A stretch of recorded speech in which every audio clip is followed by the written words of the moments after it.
Punjab, UP, Uttarakhand, Manipur, Goa 5 राज्यों में चुनाव खत्म हो गए। 2 दिन बाद नतीजे आएंगे और नतीजों के बाद क्या होगा? जी हाँ, नतीजों के बाद बढ़ेगी महंगाई। कुछ ऐसी ही तस्वीरें अब सोशल मीडिया पर दिखने लगी हैं, मीम्स, वीडियोस और तस्वीरों के जरिए, जिसमें लोग ये कहते नजर आ रहे हैं कि चुनाव खत्म हुआ, अब महंगाई की मार झेलनी होगी।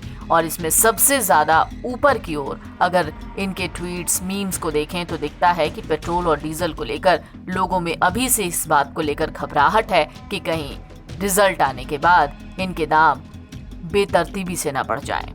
इसमें कोई शक नहीं है कि चुनाव खत्म होते ही कई बड़े बदलाव आपको देखने को मिल सकते हैं। मसलन महंगाई बढ़ सकती है, पेट्रोल डीजल का हमारी जेब पर भारी असर हो सकता है, रसोई से लेकर बुनियादी जरूरतें सब कुछ बढ़ सकती हैं और इनके दाम भी। कई योजनाएं ऐसी होंगी जिन पर रोक लग सकती है।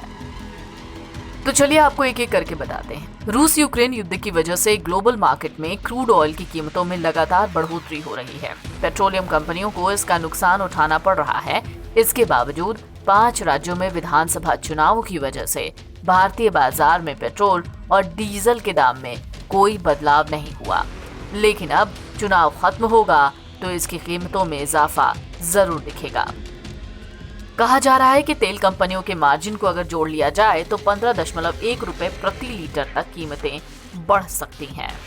फिलहाल ग्लोबल मार्केट में क्रूड ऑयल की कीमत है $130 प्रति बैरल। इससे ऑयल कंपनियों को नुकसान उठाना पड़ रहा है। एक्सपर्ट्स कहते हैं कि ऑयल कंपनियां पेट्रोल डीजल की कीमत 12 रुपए 1 पैसे प्रति लीटर तक बढ़ा सकती है, या फिर अगर इसमें तेल कंपनियां अपने मार्जिन जोड़ लें तो 15 रुपए 1 पैसे तक प्रति लीटर कीमत बढ़ सकती है।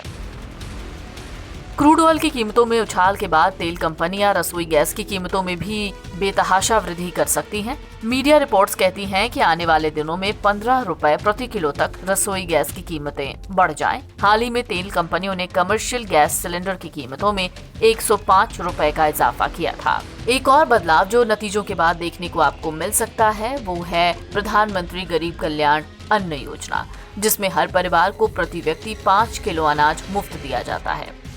लेकिन अब चुनाव खत्म हो गए हैं तो कहा जा रहा है कि इस योजना को आगे नहीं बढ़ाया जाएगा, यानी गरीब परिवारों को जो मुफ्त में राशन मिल रहा था वो बंद हो सकता है। इधर कोरोना के दौरान बकाया बिजली बिलों की वसूली पर भी रोक लगी थी, लेकिन पिछले कुछ दिनों से कई राज्यों में वसूली की जो प्रक्रिया है वो फिर से शुरू हो गई है। बिजली विभाग की टीम कार्रवाई कर रही है।